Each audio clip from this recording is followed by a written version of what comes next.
Hi guys, welcome back to our YouTube channel. So in this tutorial, we're gonna learn how can we use fillet command in AutoCAD. So what is fillet command, guys? Let's suppose this is the figure where we're gonna apply this fillet command and this is the edge of the figure.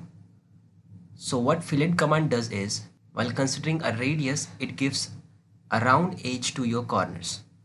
So for that you have to click on this home button, and here in this modify group, the third option in the second row you will have is fillet. Just click on this arrow and the first option you will select is fillet. And after that you have to press R and then press enter. And now you have to take the fillet that you want. For example, I'm taking 0.5 as a fillet radius and then press enter. Now you have to select the both lines.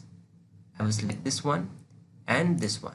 So as you can see guys, the corner edges are in round shape now. Similarly, you can use the command that is F enter. Again press R. Why? Because you have to consider here the radius.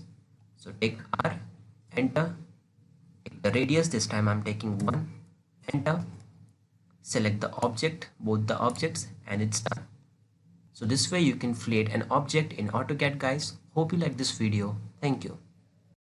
If you really like the content, then please like the video and click subscribe to see more videos like this. And don't forget to share this video with others. You can find the link to complete basics to advanced Excel tutorial in the description below, or you can visit mahagurus.com to see lots of other software courses. Thank you.